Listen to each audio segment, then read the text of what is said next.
I waited, by the way, and I went to the polls earlier today, so I could get my stupid little sticker to show you, so I would have a visual artifact of voting. But, and they were like, oh, take some stickers for your class. I was like, no, put those away. They haven't earned them yet.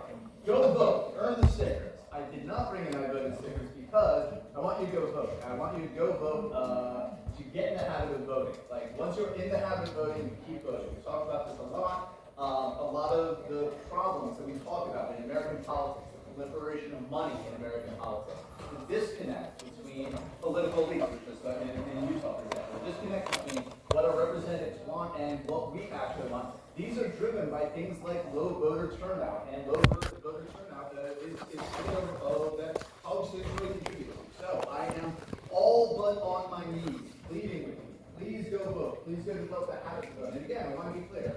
I don't give a shit how you vote. Vote against whatever I vote. You have no idea how I voted. I don't care how you vote. I don't care at all how you vote.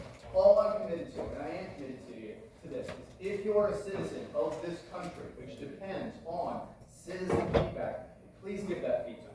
Please offer that feedback. Please say what you want. So please, it's very easy. There are voting centers on campus. If you go immediately north of the gym, there are a bunch of ballot boxes. You probably got a ballot mailed to you. If you don't have it, it doesn't matter. You can just go there and it will take you, and I know this because I did this today, about 45 seconds to do this. So it's very, very quick. And then here's the gym anyway, which I know I need to go to anyway. So please go vote. It's very, very quick. It's a good way to get in the habit. If you don't know your precinct or your district, it doesn't matter. All you need is any form of ID, and they will work with you, and it will go very, very quick. So please, please, please, please, please, please, please, please, please, please go vote. So that's actually the big thing for today. The big thing for today is me urging you to vote. But there are secondary options. I thought about it a little bit, and for two reasons, we're not going to go over the chart today. We're going to go over it on Tuesday. I know everyone's dying to do this mysterious chart, and now I've built up so much suspense, but stuff around it that can't possibly live up to the billing. So I'm really enthusiastic about that. But I want to go over today instead how a bill becomes law, what the actual process is. And I want to be very clear about this. I'm going to outline today the normative process for how a bill becomes law that's described in the Constitution. It's an idealized model of how a bill becomes law. And like a map, it simplifies a lot. In this case, unfortunately, the process that I'm going to outline, the constitutional process for how a bill becomes law, is followed relatively infrequently. And this is always embarrassing for a teacher to be in the position of doing. But I am right now in the position of doing this. I'm going to teach you something that's wrong. This doesn't feel great to me, but I'm going to teach you something that's wrong. The way I can sleep at night is I'm going to tell you, I'm going to teach you this, and this is really important to know. And even if this is not correct, this is going to help to know because what's correct involves variations around this. Why am I not teaching you the thing that's right rather than the thing that's wrong? It seems like it's a bit of a dick move on my part. Here's why. Relations between the parties have broken down so thoroughly in the past 30 years that the normative process of how a bill becomes law has been almost entirely abandoned. There's not enough mutual trust between the parties because of long histories of each side actually forcing towards the other. There's not enough trust between the parties to actually commit to a shared process of settlement. So now, the way bills become law, important bills tends to be unique to the bill itself. That is, for the past 30 years, we've been in an era of what political scientists like to call unconventional lawmaking, which means that for big bills, for big deal important bills, budget bills, military bills, the big beautiful bill, for shit like that, there is no longer any standardized process that I can teach you. So I'm going to teach you the closest thing that we have, which is the constitutional normative process. But because it's not what we actually do, I don't want you to leave here and think like, oh, they just taught me how this works. This is very simple. This is how things work right now. The problem is I can't teach you the alternative because there's no one alternative. Instead, at this point where we're at is we get individual negotiations with the House and Senate parliamentarians. Does anyone know what a parliamentarian is? Anyone here in Greek life? No fraternity or sorority, brothers and sisters? There's no shame in it. Well, parliamentarians, anyone involved in any sort of thing that, like a board of a nonprofit or anything that has a parliamentarian? No? That's actually genuinely surprising to me. So what a parliamentarian is it's a person who interprets the rules. At this point, in the year 2025, any substantial bill, the process through which it's going to be actually put into law is going to be negotiated individually with the relevant parliamentarians. That means that there's no single system I can teach you. The system that I'm going to teach you is what's outlined in the Constitution. It does define the basic framework and, if you will, the sort of general vibe of what's supposed to happen. It creates some boundaries, it gives you a sense of what's going to happen, and it is still used for non-controversial bills. That's not a trivial amount of what the Congress does. Congress spends a lot of its time on very non-controversial bills. A relatively small percentage of the time, most kind of way, spent on controversial bills. Does anyone know an example of a non-controversial bill would be? Like when I talk about, like this process holds for a set of non-controversial bills, what's that kind of stuff? Does anyone have a sense of like Congress's non-controversial business? We only hear in the news about the fight because like everything goes as expected. It's not headline news. Military budget? Military budget is absolutely not. Like that's almost the definition of controversial because it's a central place of tension between the two parties philosophically over the role of the military. It used to be the case in the 1960s, for example, that the Democrats were much more dovish and the Republicans were much more hawkish. Obviously, that was true under Reagan. That's really not so true anymore. At this point, I would not say that we have a sort of hawk side and a dove side. But what we do have is that the military budget is where a huge amount of the actual budgeting for the country takes place because people are willing to get on board with the prioritization of the military budget in a way that they are less willing to get on board with the prioritization of a domestic budget. There's information, by the way, about American political culture contained in that fact. Like, there's information you can take out. But for better or worse, military bills are deeply controversial. I would think it's almost the opposite. Does anyone have a shot at it? I mean, I can think of something. Yeah. Laws on like child trafficking or something. Well, these are reasonable suggestions, but no, child trafficking is actually a real kind of awkward point of tension. The reason that child trafficking is a point of tension is because it is increasingly a place where you get fights over immigration and immigration enforcement because certain trafficking does involve immigration stuff, but there's also a contention from certain parts that basically the expansion of concern about trafficking is a way to smuggle in or hide different sorts of border enforcement that aren't really about trafficking at all. It's sort of a Trojan horse is the accusation. So that's actually more controversial than you might think. But a lot of what Congress does, is that him? I can't tell.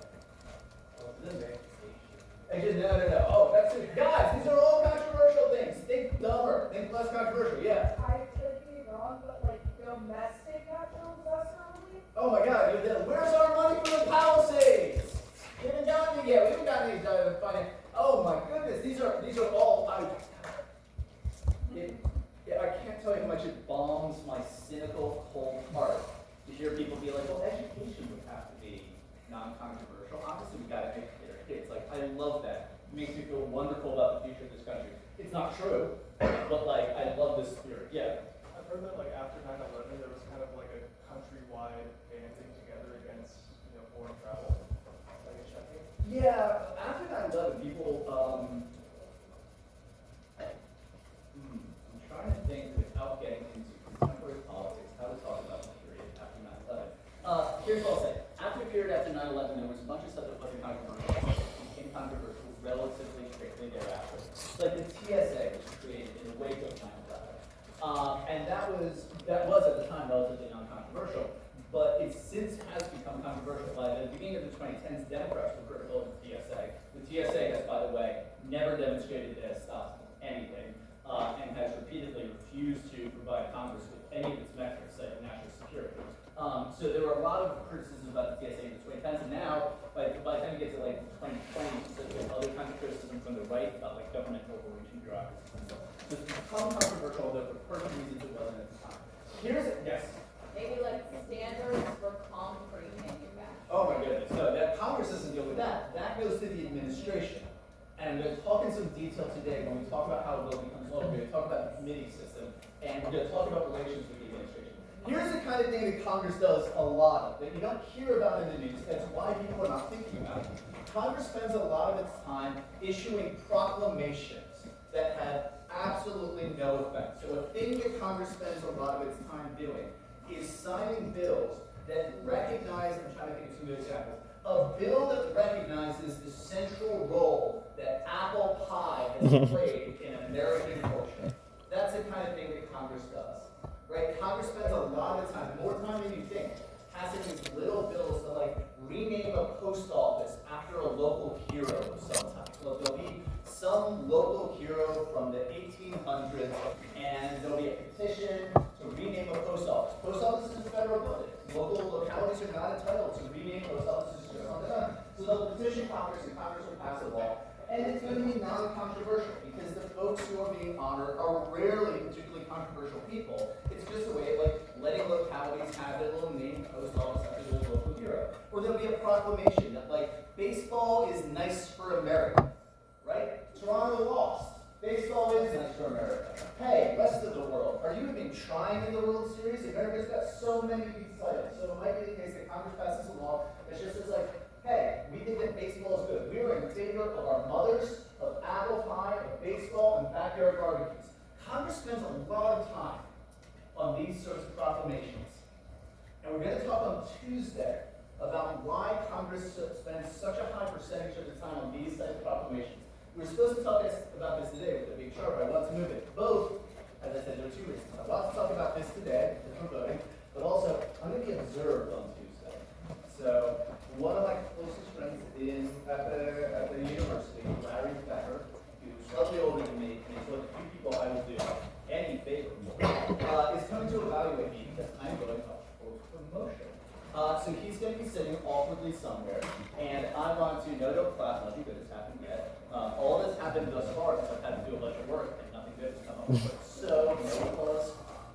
But, as part of it, they want to make sure that, like, I'm not an awful teacher. Ideally, they want to make sure that I'm an okay teacher. So, he'll be here doing a peer evaluation, and I thought that he would want to see this chart because it's sort of in his wheelhouse. I think he'll be tickled by it. So, I'm moving that around a little bit because I want to show off for him. And he's going to be here, so thank you all. Also, when he's here, think carefully about whether he wants to sort of make me look good or embarrass me. Both funny, both valid, just, you know, give it a little consideration on the way. Yeah? This is going to happen on Tuesday. So on Tuesday, a buddy of mine who's a slightly older political scientist will be here, and he'll be evaluating me and how I perform in front of the classroom. Because at this university, they take teaching actually like super seriously. This is the main thing that they look at when they evaluate people for promotion. So I'm going to move that a little bit to kind of show off. Oh, there were more hands I expected about what I thought was going to be a cute little aside. Please. We not have class on Tuesday? Do we not have class on Tuesday? Tuesday or Thursday? Next Tuesday. So, let's talk. I'm going to take my phone out. Again, every time I do this, it's clear. Not texting boys. Just want to check. It's not that I don't believe anyone, but I heard Tuesday, Thursday, I heard some disagreement. And Larry definitely was like, I'll be there Tuesday. I was like, that's great. So Thursday, it doesn't look like it's Veterans Day from my calendar. On Tuesday, oh, it looks like it's Veterans Day. So it won't be Tuesday because we won't have class on Tuesday. What? Oh, my kid does not have class either. Oh, I have a very complicated Tuesday. Neat. Oh, that'll be fun. We'll have fun. Okay, so Thursday, because we don't have class on Tuesday. No, wait. He's going to be here. He's going to be here for. He's going to be here Thursday. Our next class is on Thursday. I'm really looking forward to it. It's going to be great. I'm going to present this chart on Thursday, no matter what the fuck is going on. Because it's just a little thing that was moving around trying to accommodate. Maybe it's going on Thursday. I don't know. I'm sorry for making this. No. This is actually extremely helpful. Like, I need to check and make sure he's not going to try and cut your class on something big. Is this what you were going to say? Yes, this is my birthday. Oh, happy birthday. All right, so we'll find out what happened. So the just shows you that that's gonna happen. Congress spends a lot of time doing this kind of stuff. Congress spends a lot of time doing things that are fundamentally non-controversial. And in those bills, the process I'm about to go through is the actual process that gets followed. And so this isn't something that never happens, but it also tends to only happen for stuff that's non-controversial. Before I get to how a bill becomes law, I want to, no, I'm gonna do this first. We'll go through the process first, but then I'm going to stop and talk in a lot of detail about certain parts of the process. But rather than just sort of like start through the process and then having a stop, I'm going to give you an overview of the process first. Yeah? So you're telling us this process is only used for useless stuff? This process is only for useless stuff, but it provides a good sense and a good set of vibes for what the more useful stuff looks like. And believe me, if there was a standard thing for the more useful stuff, I would teach you that. But I can't, so this is what I'm going to teach you instead. And we are going to start, for better or worse. Yes! Yeah, that's right.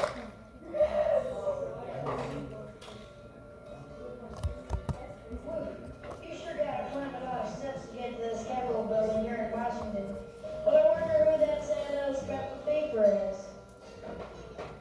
I'm just a bill, yes, I'm only a bill, and I'm sitting here on Capitol Hill. Well, it's a long, long journey to the capital city. It's a long, long week while I'm sitting in committee. Oh, committee, we're going to talk about that a lot. Someday at least I hope and pray that I will, but today I am still just a bill. Gee, Bill, you certainly have a lot of patience and courage. Well, I got this far. When I started, I wasn't even a bill. I was just an idea. Some folks back home decided they wanted a law passed, so they called that local congressman, and he said, "You're right, there ought to be a law." And he sat down and wrote me out and introduced me to Congress, and I became a bill. And I'll remain a bill until they decide to make me a law.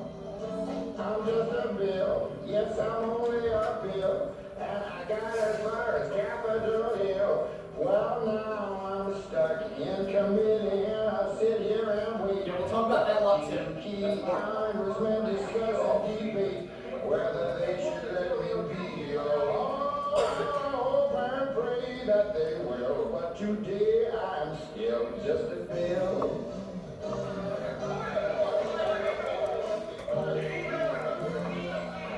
Listen to those congressmen arguing. Is all that discussion and debate about you? Yeah, I'm one of the lucky ones. Most bills never even get this far. I hope they decide to report on me favorably, otherwise I may die. Die? Yeah, die in committee. Oh, but it looks like I'm alive now. I go to the House of Representatives and they vote on me. If they vote yes, what happens? Then I go to the Senate and the whole thing starts all over again. Oh, no. Oh, yeah. I'm just a bill. Yes, I'm only a bill. And if they vote for me on Capitol Hill, well, then I'm off to the White House where I'm waiting online with a lot of other bills for the president to sign. And if he signs me, then I'll be a law. I hope and pray that he will. But today I'm still just a bill. You mean even if the whole Congress says you should be a law, the president can still say no? Yes, that's called a veto. If the president vetoes me, I have to go back to Congress and they vote on me again, and by that time it's over. By that time, it's very unlikely that you become a law. It's not easy to become a law, is it? Oh no, but I hope and pray that I will. But today I'm still just a bill. He signed your bill, now you're a law. Oh yeah. Okay. On the one hand, that's incredibly silly. It's a child's cartoon, and for like pretty young kids. But this actually, as quickly as I've ever found, outlines the constitutional process for how a bill becomes law. Like, this is the shortest, cleanest explanation of the normative process of lawmaking through Congress in our country that I've seen. So I'm aware that Schoolhouse rocks, and it's a zero song, so I like that. What I'd like to do is I'm going to rewind this to the beginning. I'm going to start it, and I'm going to stop it at key moments to talk in a couple cases a lot of detail about what's going on there. So I wanted you to get to see the whole thing, but now we're going to go through it, and we're going to stop at particular points and be like, okay, this actually is pretty complicated, we're going to talk about this, and then we'll go through it. Does that make sense to everyone? That's sort of like a model of the class? I hope so, because I'm going to do it. So, nope, cancel.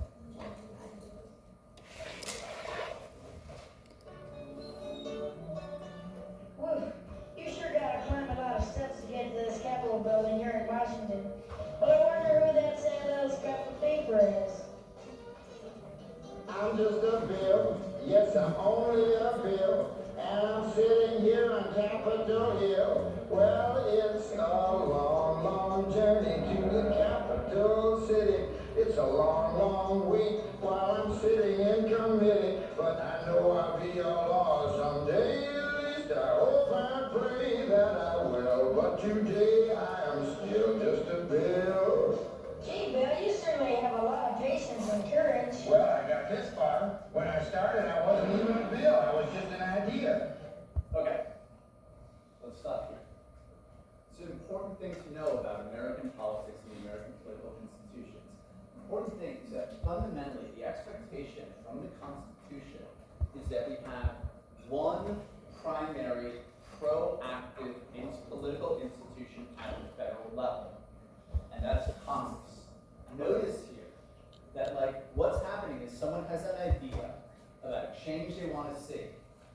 From an entrepreneurial and proactive perspective, they go out and they craft a bill that they're going to try and put through Congress.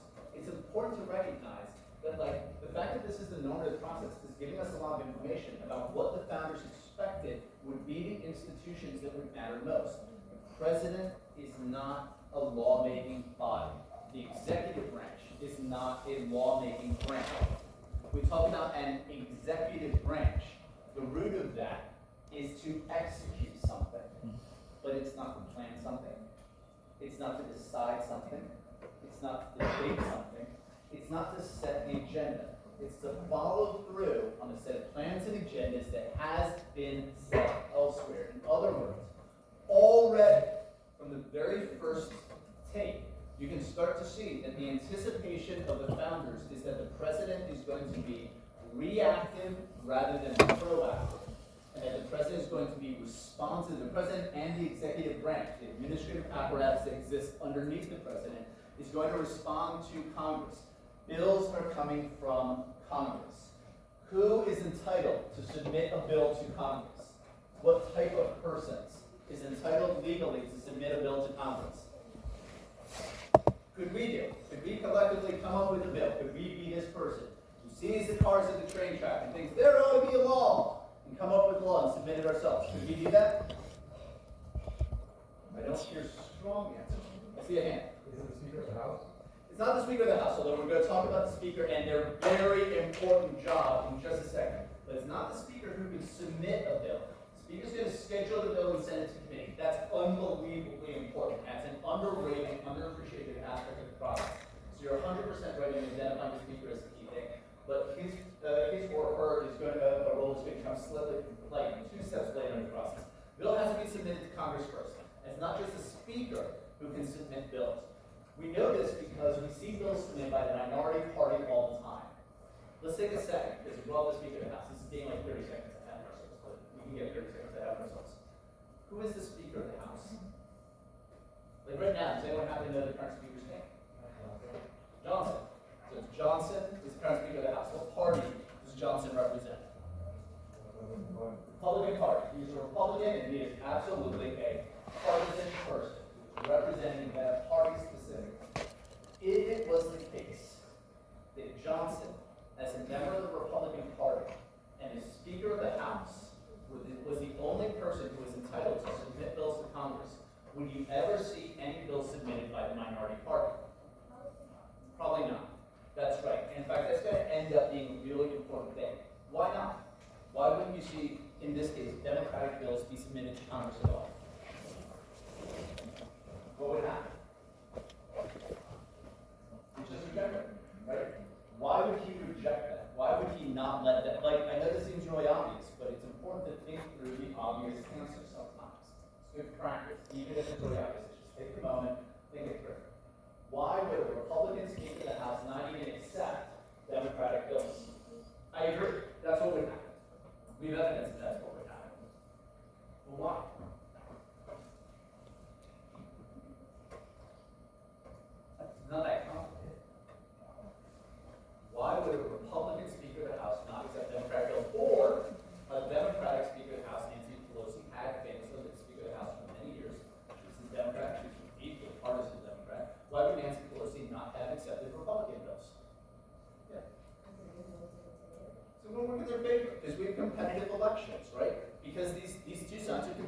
one another for votes. Because you're not going to let your opponent get anything. Because the point of politics is to win. And this is something I really want to emphasize. In the American system, and I'm not saying that this is the only system, I'm not even going to particularly say it's the best system. I don't care whether it's the best system or the worst system. That's not the question for right now. In the American system, the point of politics is to win. The point of politics is not to lose space for your opponent. The point of politics is not to get to a position you can both be okay with. The point of politics is to win. And if you're not in a position to win, then you need to make compromises, then you need to build alliances, then you need to enlarge your coalition, then you need to adopt big tent energy until you win. But the point of politics is to win. Now we can think about different ways to configure our politics, but in America, the way we have collectively decided to run our democracy, it is fundamentally conflictual. It is antagonistic. We have a faith in both our political and, to be honest, our economic cultures that are linked to one another. That competition leads to better outcomes than cooperation, at least under certain circumstances. And politics is one of those places. Why would a Republican speaker not schedule Democrat votes? You want to help your opponents, right? Those bills are going to be about their priorities. They're going to be about building up their constituency. They're going to be giving goodies to their people. It's going to be about trying to get Democrats reelected. Democrats are only going to put forward bills that they think are going to be politically. Ideally, Democrats are only putting bills forward that they think are politically popular, that are going to win them elections. And it's important to remember as we go through this whole thing. This is a partisan process. It's not a partisan process. It's not a nonpartisan process. This is a partisan process. This is a process in which party affiliation matters. It matters deeply. This is complicated and in its way awkward in American elections because our elections, as we talked about last time we were here, are so candidate-centric. When you vote in America, you are voting for a person, not a party, and you don't always have the moment to think about the party as anything more than a descriptor. But the party's not just a descriptor. Party matters in an intense way. And the Speaker of the House is part of how that matters. And so the Speaker of the House is always going to operate in a thoroughly partisan way. We're going to talk about the Speaker, believe it or not, even more in just a minute. But it's not the Speaker who's entitled to submit. He can, or she can, the Speaker can, but it's more than just the Speaker. Who are the other people? Members of Congress. The only people permitted to submit a bill are members of Congress. If you have a bill that you wish to be submitted for consideration, at the federal level, you're going to have to go through your representatives. Your representatives are busy people. It's not always going to be easy to get their attention. And so, this is where a certain amount of political filtering comes through. Representatives are going to be more attuned to the sorts of concerns that people have if they're actually hearing about them, if they're actually interacting with them, if they're actually familiar with them. They can only get ideas from people who they're in some degree of conversation with. And so there's a certain amount of filtering that happens here. There's an access issue for democracy. If you are a person who believes that democracy and equality have a tight relationship, this is a point of concern for you. Probably not, it's not a point where you want to throw everything out, but this is a point of concern for you. And the point of concern is this. It's not easy to envision how all people could have equal access to their representatives. We have in this country a packed number of representatives. We have since 1911. Anyone happen to know how many it is? We have 435 in Congress, or in the House. We have 100 in the Senate. So we have a total of 535. This is tightly related, by the way, to that 538 number that's really important for the number of elected votes available for the president. 535 representatives. How many Americans do we have? I mentioned this number the other day. You can also look it up real quick. Huh? Yeah, it's a little north of that. It's like 330, 350. It's about a third of a billion people. I'm not very good at math.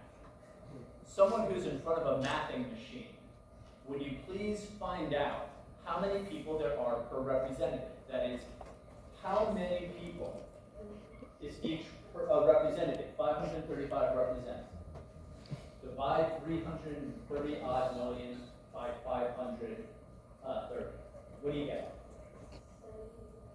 700,000.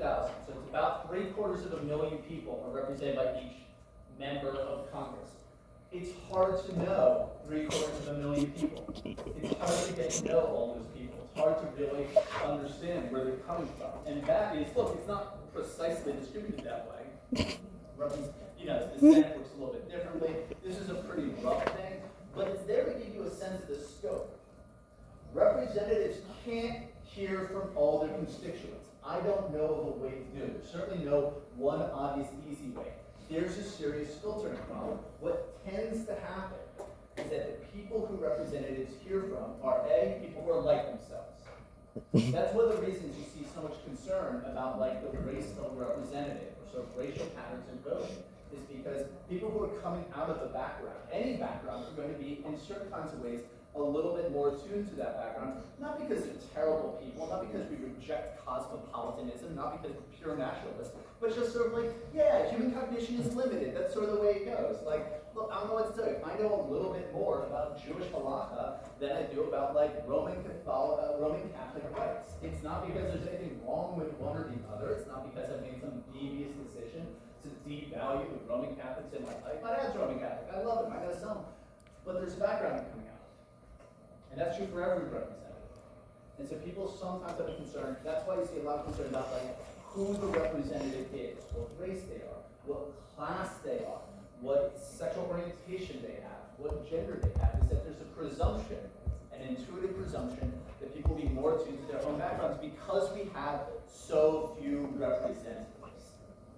The other thing that tends to filter people so that their concerns get met or heard more is access, it's status. Well, it's all those things that accrue to that. Like, there are differentials of political access. One of the places that those differentials occur as well, because if you have the money to attend fundraisers, you get face-to-face time with these representatives, and that doesn't mean that you can say like, hey, I want you to put a gas station on this street corner, but it does mean you can say things like, these are the things my constituents are worried about. These are the things my community is worried about. But that requires a certain amount of funding to get that kind of access. So, if you're the kind of person who thinks that democracy and equality are pretty tightly related, I'm flagging. This is a place of significant concern. It's not a structural place. This is not a place of concern that we could easily meet by adapting our constitutional structures. We just have to think about what are other ways for people who lack access to get their voice heard. Okay. Any questions about that before we go on a little more debate? We're going to come to the Speaker of the House again in just a second. I cannot tell you how happy I am to say that. It really makes my life easier. So, if I could have planted someone in there, it would have been you. Thank you. All right, let's go a little bit further. We're not going to go too much further. Some folks back home decided they wanted a law passed, so they called their local congressman, and he said, "You're right, there ought to be a law." If you think it's that simple, I encourage you to call your local congressman. Right? This is simplifying something, and it's not wrong, but it's simplifying something. And the simplification simplifies some important stuff. Okay. And he sat down and wrote me out and introduced me to Congress, and I became a bill. And I'll remain a bill until they decide to make me a law. I'm just a bill, yes, I'm only a bill, and I got as far as Capitol Hill. Well, now I'm stuck in committee. Okay. We're going to spend a lot of time on me, but actually something got skipped here.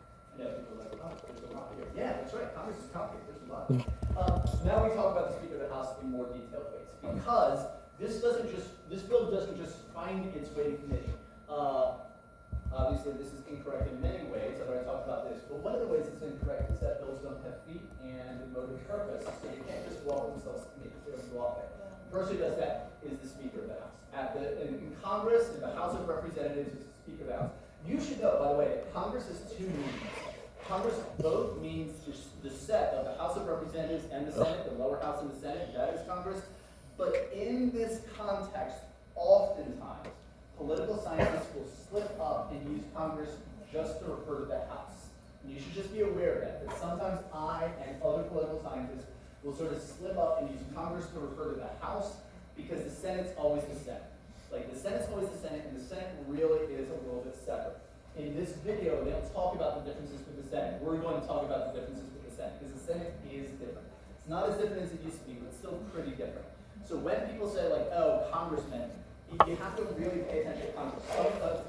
Sometimes they're talking about both the houses, but oftentimes they're just talking about the House of Representatives. So for Congress, as in the House of Representatives, it's the Speaker of the House. For the Senate, it's the President of the Senate. The Senate, and specifically, technically, it's the Senate's President pro tempore, because officially, according to the Constitution, who's the presiding official in charge of the Senate? Does anyone happen to know? Vice President. Vice President is the constitutional head of the Senate, but the Vice President almost never interacts with the Senate. We only really see the Vice President interact when there's a tie vote in the Senate. One of the big powers that the VP has is to break a tie in the Senate. So when a bill gets sent to Congress, it's written by a member of Congress and submitted. The President cannot submit a bill to Congress. President's preferred bills will always be written up by presidential congressional allies and submitted. Like that's a thing that happens, but the president doesn't do it himself. When a bill gets submitted to Congress, the first thing that it does is it gets routed. It's going to get routed to a committee by the Speaker of the House of Congress or the President pro tem in the Senate. I want us to focus on the House of Representatives for most of this. The Senate is a little bit different. I want to focus on the House because the House is where the big deal bills are originating. The Constitution specifies money bills, bills that involve spending or raising money, bills that are about money, have to originate in the House and not the Senate. They can't originate in the Senate. The reason for this is that the House is considered to be, and was designed to be, the more immediately democratically responsive institution. Remember, until the early 20th century, the Senate really is representing the state governments themselves as an entity. It's not really representing the citizens. Representation of the citizens has always come through the House of Representatives. And money, the ability to tax us and to spend our money, therefore goes to the House of Representatives. The House of Representatives could turn over every 2 years. We've never seen it happen, but theoretically, everyone in the House could be kicked out and new people brought in, so they don't have staggered terms, which moderates things. And it's every 2 years, which is really constant. When you are starting your re-election campaign, the moment you are sworn in, your swearing in ceremony, that is your first piece of campaign literature. Like it starts immediately. So for that reason, democratic responsiveness, the House is where all money bills originate. So I'm going to concentrate here on the House because money bills are the most important bills that Congress usually deals with. So the Speaker of the House receives these bills and they will schedule it. How is the Speaker of the House elected? How do we figure out who the Speaker of the House is? Combat. 3-on-3. It's a first blood. No one seems to think that it's that. It's not combat, what is it? Huh? It's voting. Yeah, as it turns out, it's voting. Because it usually needs to be that way. So who votes? The House votes. Here's what that means. And this is actually really important to see as a way of understanding how a party works in the House. At this point, in 2025, the political parties and the legislature are not separable institutions. They are deeply intertwined institutions. And so when people are critical of the party system, there's a lot to be critical of the party system about. Boy, do I not want to persuade you to be critical of the party system. I want to encourage you to be critical of the party system, but I want you to be smart about it. Without the parties, it's not clear how basic organization in the House works, or in the Senate, or we're going to be concentrating on the House. And here's how this plays out. So the Speaker of the House is going to be elected by the House. But there's a majority party in the House, right? The House is not evenly split. It's split. There's an odd number of people. So there's going to be a majority party. We've already talked about why we have a two-party system. We have a two-party system because our districts only send one member per district. And in general, unless there's something very weird going on, you always have a number, when you're sending a set number of people from a district, you have a number of parties that is n plus 1, where n is the number of people it's sending, because you got a majority and minority. And if the third party breaks away, there are electoral pressures punishing them until they ally with one of the two main parties to create two parties. Three parties are simply not stable in the system. The third party voters tend to get punished badly, so they tend to get disciplined back into a two-party system. That means in Congress we're going to have two parties, an odd number of seats, so one of those parties is going to be the majority party. That means that if the majority party maintains proper party discipline, that is, it actually obeys the commands from party leadership, it holds together, it follows the thing, the majority party needs 0 votes from the minority party to set up the Speaker of the House. The majority party is able to, with sufficient party discipline, and it usually has sufficient party discipline, to take control of the House entirely. So while it's the case that the Speaker doesn't receive the bills and can just reject opposite party bills, the Speaker will kill all opposite party bills. And the Speaker will kill them by sending them to committees. We're about to go over the committee system now. Oh, it's not good thing. We're about to go. We're not even going to go back to the committee. We're about to talk about the committee system now. It's important to see the Speaker of the House is operating not as a representative of the American people as a whole, but instead as a representative of their political party. When they make decisions about what happens to bills, what bills go to what committees, what bills are going to be scheduled for a vote, they're operating as a partisan body. They're operating in benefit to their party, not to America as a whole. This is the design of the Constitution. This is not, you might criticize the design, by the way. There's plenty of room to criticize it. I want to be clear. This is not a dysfunction of the machinery operating incorrectly. This is the way the machinery was designed to operate. But one of the things that means is that Congress is inherently a profoundly partisan place. It is, however, conditional party government. This is actually kind of fun part of it. This is a small part of it, but it's a really fun part of it. Speaker of the House survives only with the support of her or his party. And at any point, a no confidence vote could be called and there to be a new speaker installed. Theoretically, even a speaker could cross party lines. We don't really see that all that often. It's not going to happen.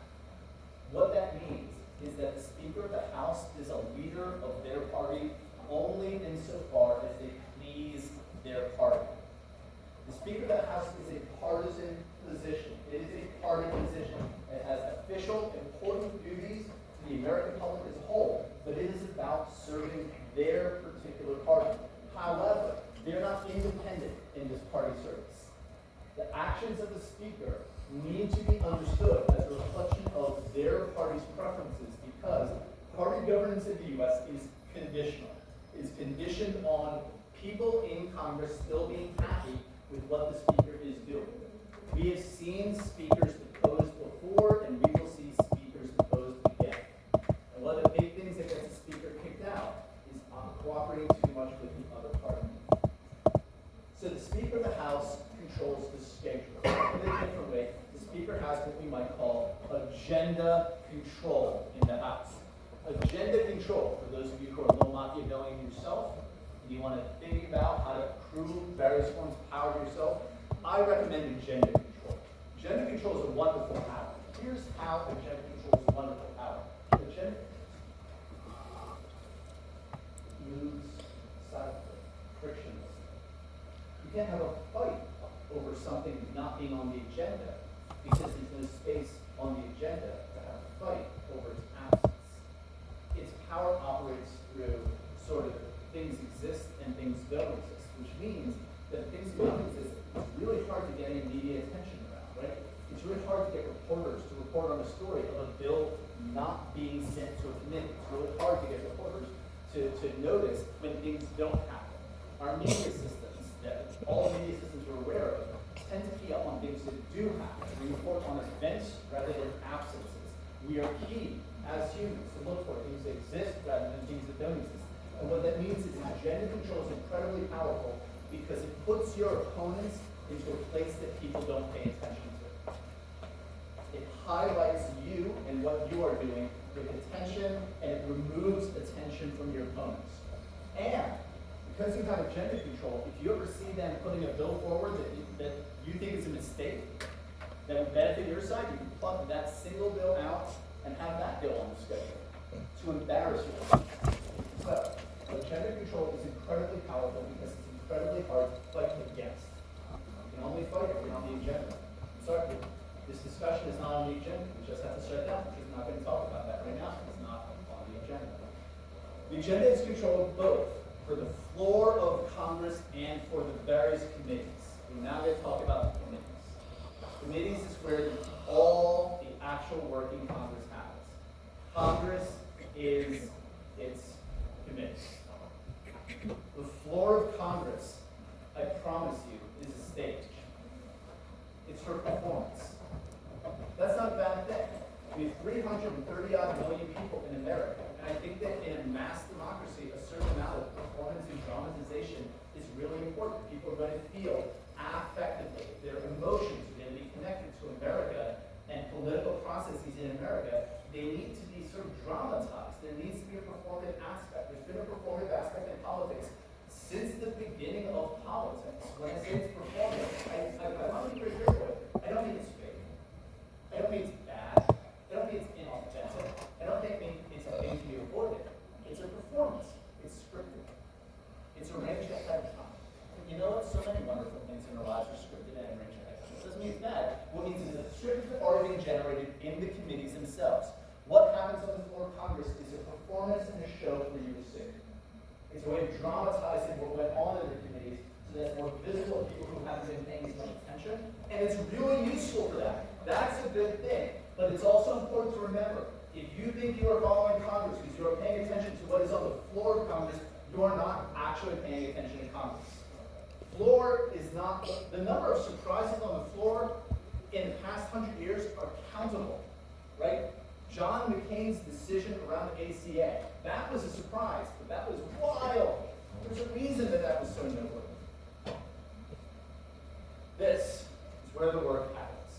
If you really want to be a nerd about Congress, if you really want to understand this shit, this is where you need to understand. The Speaker of the House will take in a bill and will send it to committee. And in those committees, each of these committees reflects the partisan makeup of Congress. Each and every one of these committees, because the Republicans currently control Congress, will be controlled by Republicans. That control means two different things at the same time. First, most obviously, there will be more Republicans on these committees than Democrats. Every single committee will have more Republicans than Democrats.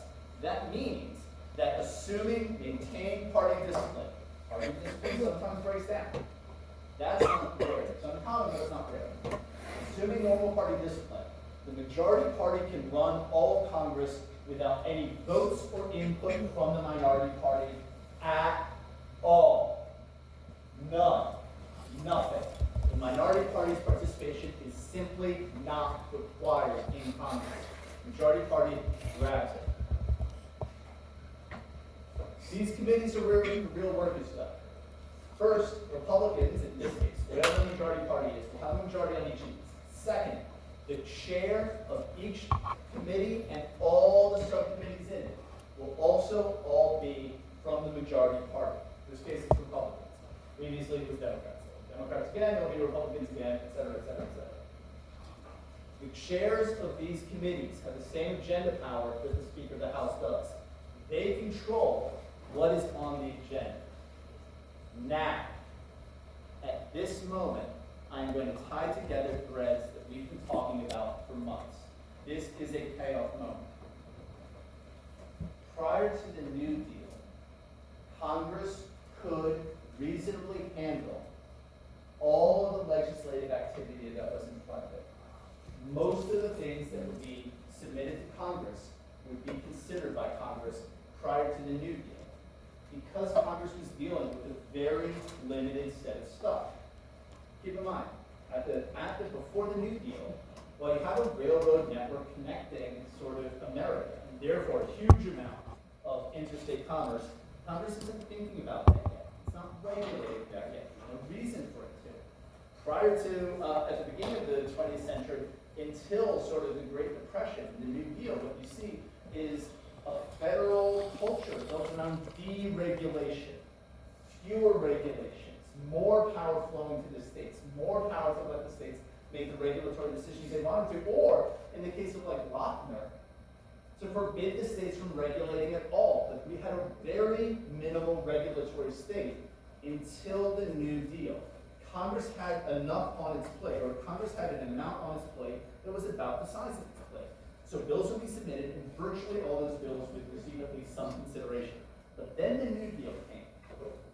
And then Congress's power expanded dramatically over the states.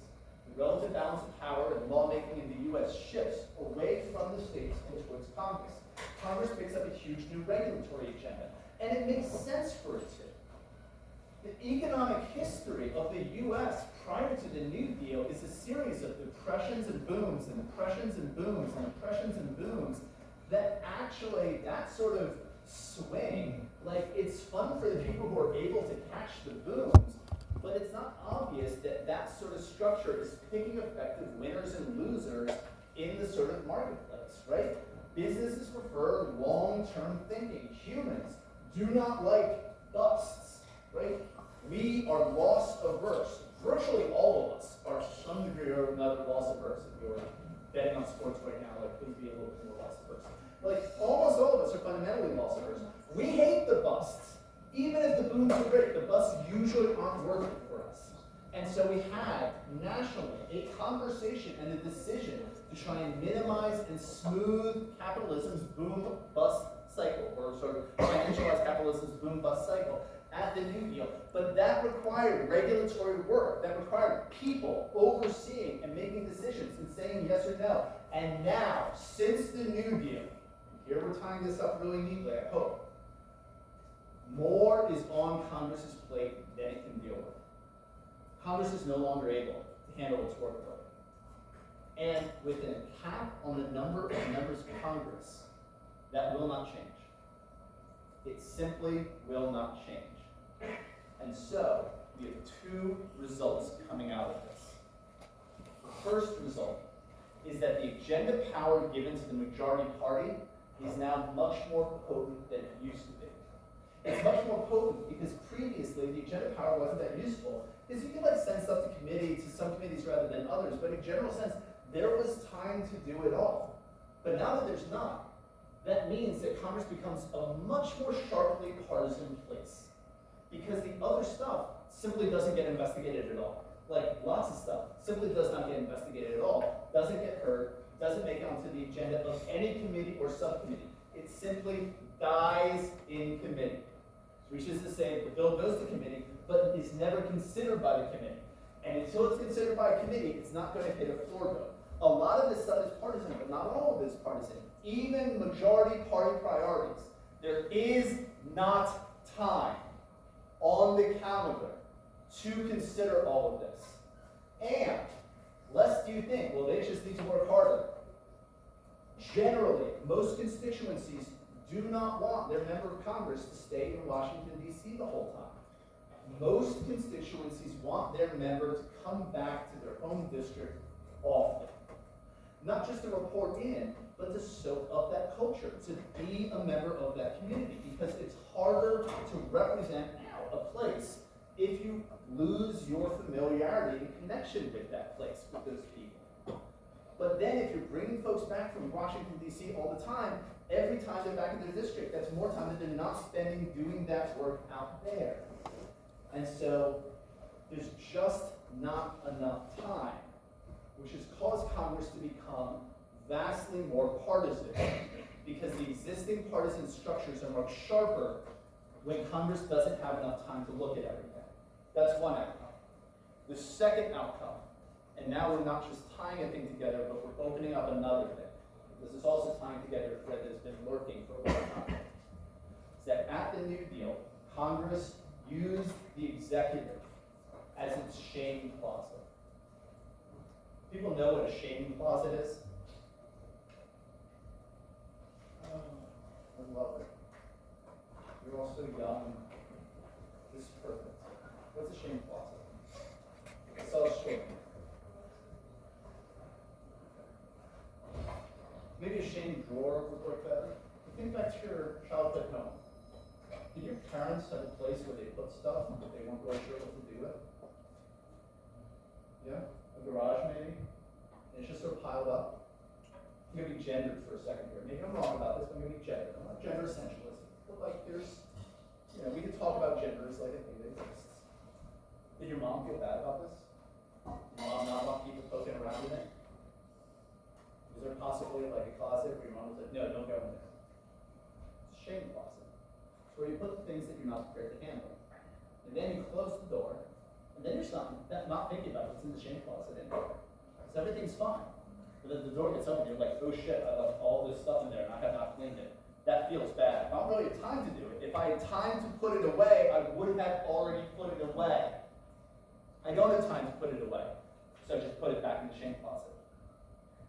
And the presence of the shame closet actually keeps the shame closet going. Because if you had the time to actually deal with it, you wouldn't keep putting stuff in there. But what you are ashamed of is your inability to manage your stuff. By the way, if you have encountered this idea, for better or worse, you will. Like, at some point in your life, you're going to bump into some degree of shame closet. The executive branch has become Congress's shame closet. In an idealized situation, what would happen is once a bill was passed, part of what that bill would do would be to direct the executive branch to execute the bill, to direct the administrative structure to administer the bill.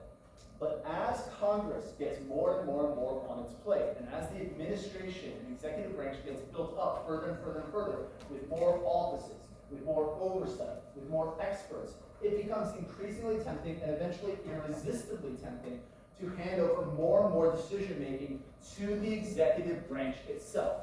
There's too much on my plate, I'm going to cram in the shame closet. And the thing about the shame closet is, again, if you had the capacity to clean it, you already would have. The presence of it only comes about when you are over capacity, and therefore, and we're bumping into this with the tariffs right now, Congress lacks the capacity to clean its shame closet. It delegated power to the executive branch that it is never taking back. And it's never taking it back because if it had the capacity to take that stuff away from the executive branch, like the power to raise tariffs, that power is not given to the president by the Constitution. It's about money. Where's it given? Who has power of the purse? Congress. It's given to Congress. But Congress delegated it to the president in the middle of the 20th century because Congress had too much on its plate as a result of the New Deal and as a result of like the conditions that brought about the New Deal. And so, Congress has the power to set tariffs. Right now in 2025, who is setting tariffs? Trump. Can Congress take that power back from Trump? It could, but the same conditions that caused it to delegate that power to Trump, the president, in the first place, still hold. There's a real question, an important question, about why Congress has been sidelined. Congress has been sidelined, right? When midterm elections come, see, I brought it around. When midterm elections come, turnout's really low because people turn out for the presidency. But remember, in the constitutional design, the president's just executing the will of Congress. The president comes second. The president's not as important. But people think about it. And the presidency has become more important over the course of the 20th century. And it's become more important because Congress has delegated power after power after power after power to it because Congress has too much on its plate. And until those conditions change, Congress will be unable to take it back. Congress could end the tariffs right away. Congress has already recently voted to alter the tariffs, but Congress could take the power, take away Trump's power to set the tariffs right away. But it's not. And it's not because it's overloaded. Incidentally, now that Trump has the power to set tariffs, and we've learned that like Congress is sort of paralyzed around this. Congress is deeply unhappy about this, right? The tariffs, I should be clear, are wildly politically unpopular. So Congress is deeply unhappy about this, but they can't actually take it away. We're going to have a non-Trump president someday. And eventually that president is going to be a Democrat, or the Democrat Party is someone to the left of Trump. They're going to have that tariff power, et cetera, et cetera, et cetera. Okay. Not all committees are equal. Some of the committees are better committees than others. And this is one of the primary ways, by the way, the party discipline gets maintained. If you follow party orders, you get put on better committees. If you disobey party orders, you get put on worse committees. If you really fuck it up, you get taken off of all your committees. Once you're taken off all your committees, you are no longer a member of Congress in any meaningful sense. You are no longer participating in the legislative process. You still get floor votes of a party. Remember, those floor votes are theater. Those floor votes are performance. Those floor votes have been counted and recounted 100 times before they actually happen. Your vote on that is meaningless. It's already been dealt with. It's already been accounted for. If you're taking off your committees, you're not a member of Congress. We do have, I believe, one member of Congress who currently has their committee assignments. Not all these are equal.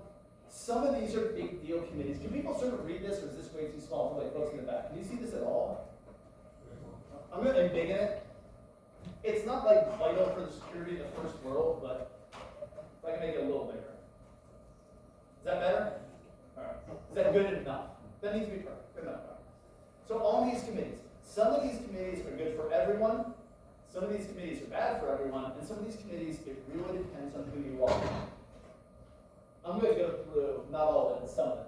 Appropriations, that's a budget committee, that's a money committee, that's a big deal committee. You want to be on appropriations. You also want to be on Ways and Means. Ways and Means, another money committee.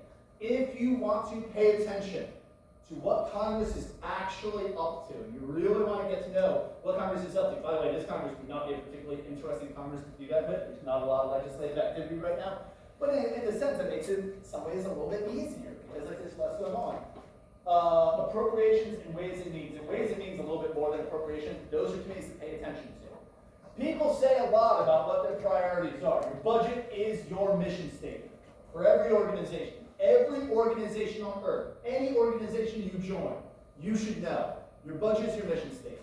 People have a separate mission statement about like values and justice or like whatever. It's going to be a bunch of bullshit. They're all a bunch of bullshit. The budget's the mission statement because that's telling you when the rubber hits the road, here are our priorities. We have a limited budget. Here's where they go. They go to this, this, and this. Those are our priorities. The budget is the mission statement. That holds true for the federal government as well. Our priorities are the things that we're willing to spend money on. And in a general sense, I encourage everyone to be wary of cheap talk. Someone's not willing to put their money where their mouth is. There's information contained in that. Use one. I have found it really valuable when I'm having a disagreement with someone to just be like, you know what, let's bet on it. We disagree, let's bet on it. It doesn't need to be a lot, $10, fine, whatever. Most people will not take you up on that bet. And then it's just, okay, well, I guess you don't really like, I'm willing to stake money. If you're not willing to stake money, you must be a little less certain. So nice way, I don't mean this to be a dick, but like to actually get down to, what are you willing to commit? Budget is your mission statement. It's true here as well. So Ways and Means and appropriations are big deal things. Ethics is bad. Why is ethics bad?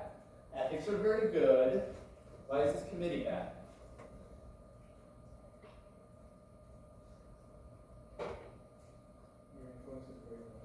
Well, your influence is a little limited, A, but more than that. Ethics deals with, yeah, please. Doesn't it, like, ethics is like internal reviews and stuff, right? Internal reviews and stuff, Really yeah. bad press because you're only dealing with scandals. You're only dealing with scandals and you're only making enemies, right? You're only making enemies. You're only making people mad if you're on ethics. Being on ethics is being a hallmonger, right? It's being a TA in your dorm. It's being a guard. It's not something that most people want to do, and it's not something that makes you a lot better. So ethics is actually one that people try and avoid. Let's talk about like agriculture. Is agriculture a good committee to be on?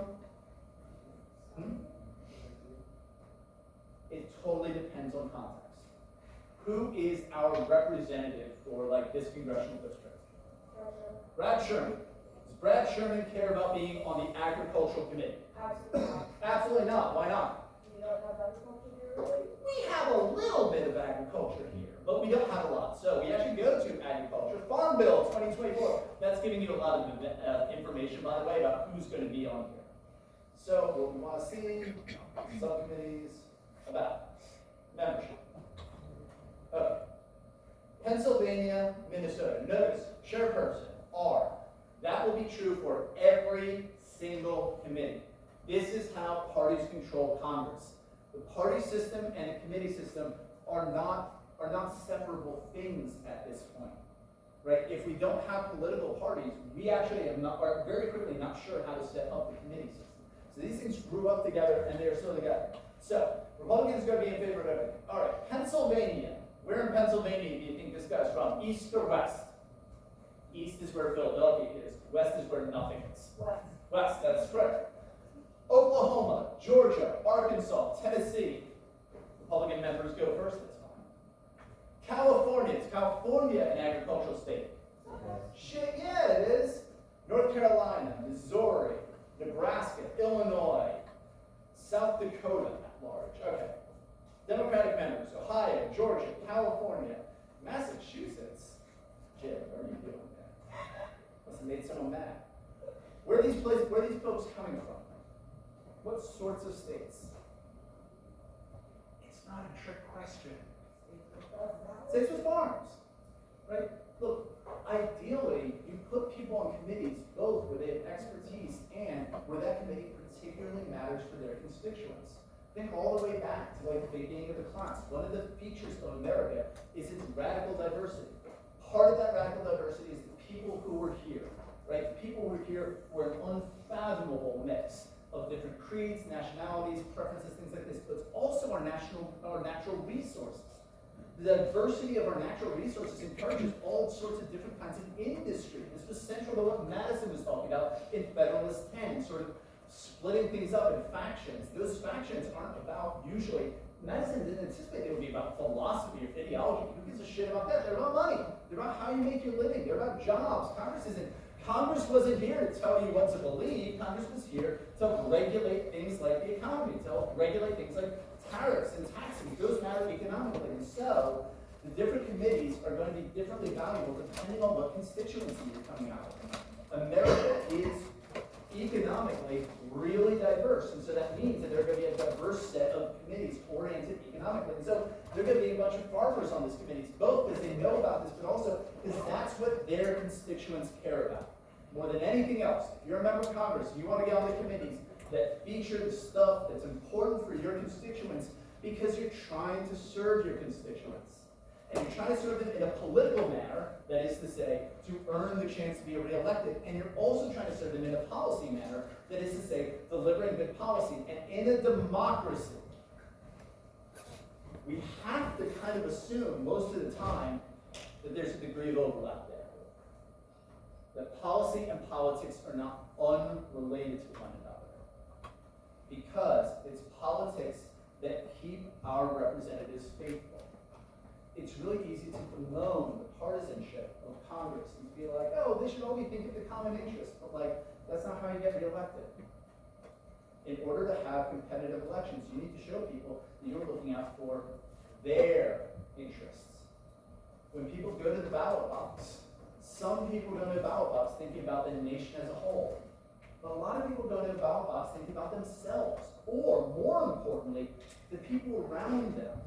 A lot of the political science studies that we have about what motivates people to vote when they're voting, it's not usually about their own personal stuff. Very rarely do people go in and think like, well, I'll make more money off of this guy than that guy, so I'm going to vote for this guy. It doesn't never happen, but it's not the common way. What's much more often is that people evaluate the people in their immediate circumstances, the people who they know. How are they doing? Who's going to be the person that I judge is going to lead them to the best outcomes? That's often the way Americans think about voting.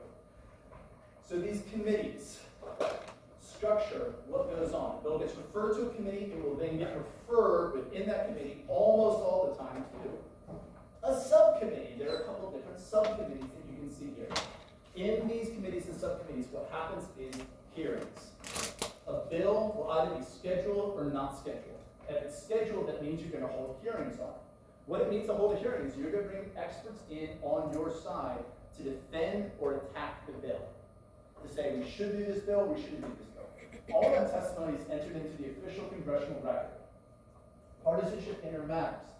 If there are 3 days of talk scheduled, the majority party will get 2, the minority party will get 1.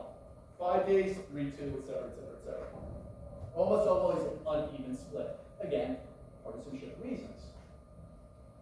The subcommittees, if they pass a bill, can pass it as it is, never happens. They can reject it, very common, or they can mark it up. They make changes to the bill, and then they send it up, if they can agree on it, to the whole committee.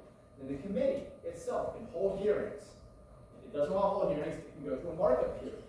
And if it goes to a markup hearing, then people need to argue about those markups. And then, maybe it gets referred out from committee to the floor. All of that's a long process, notice. Subcommittee, hearings, arguing about the language, getting the votes together, deciding to move forward to the committee. That takes time, and the legislative calendar is crowded. 90% of the submitted bills to Congress, nothing happens. 90% never even gets scheduled on a committee or subcommittee hearing. Only about 10% even make it through to be heard. It's a very small percentage. These committees, again, this is where everything important happens. So I pulled up, what's that? A couple others. So agriculture works exactly the way you would think. Armed services also works exactly the way you would think. If you have a military base in your district, you want to be on armed services because you want to protect that base. You drive, how many people here has ever driven across the country? Okay, for those of you who have, when you get to the middle of the country, is it real crowded? But when you hit a military base, is there all of a sudden a little bit more? Military bases in the middle of the country build up little cities around them. And if that military base were to close because of something in the armed services, a reduction in budget, if the military base were to move from one area to another area, oftentimes the little town that surrounds that military base will fall apart, will crumble, because there's not money flowing through that town anymore from the soldiers being paid or able to support a sort of civic organization around them. Those military bases are really important. So it's not just folks on armed services who are like rah-rah military. Look, it's about money and preserving oftentimes the flow of resources into their constituencies. Okay. And the same thing like energy and commerce. Foreign affairs is high profile, so that's fun. Small business, that's the kind of place Brad Sherman might want to be, because we have a ton of little small businesses in LA. I've lived a lot of places. LA is the hardest working place I've ever lived. It's amazing. I came from the East Coast and I thought like, oh, LA, it's all gonna be like chill surfers or whatever. But no, this is the hustliest place I've absolutely ever lived. It's lovely. I love it. Brad Sherman might want to be the kind of person who's on small business, because are there a ton of small businesses here in the valley? Shit, yeah, there are. Absolutely. So, all right, questions about this? Oh, 2:13. No one has any more questions. We're all done. When we come back on Thursday, finally go over that dump truck, as well as a whole bunch of others. I'll see you then.